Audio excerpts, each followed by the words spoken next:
A Vigasio, in provincia di Verona, si trova l'abitazione museo di Sergio Capellini. All'interno si scopre una collezione d'arte d'eccezione, contraddistinta da originalità, varietà e bellezza. Qua dentro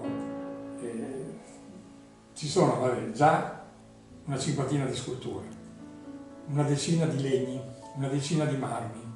Lasciamo perdere le diapositive, però si potrebbero fare 10 libri solo con le diapositive. Disegni, opere di miei colleghi che ho, quadri che ho acquistato, sculture. Non abbiamo visto gli argenti di là dell'arte islamica. Insomma, una quantità di materiale immenso, volumi d'arte, 4.000 volumi.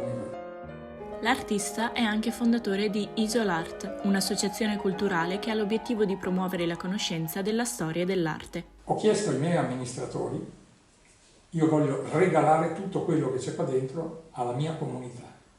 Non la voglio. Io dico che Capellini con la sua scultura ha attraversato un po' il globo geograficamente, spostandosi verso nord con l'arte gotica, no? E attraverso, diciamo, i paralleli, no? Andando a toccare anche l'arte esotica.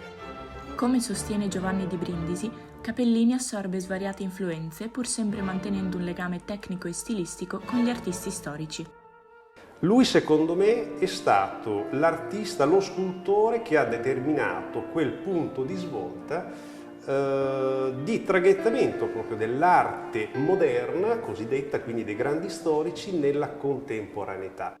Oltre a varie mostre tenute in giro per il mondo, può vantare di numerose opere presenti in piazze, edifici pubblici e luoghi sacri. Almeno una quindicina di luoghi. Ecco, a Verona, all'ospedale di Borgo Trento, c'è una bella maternità lì, bella vista. Insomma.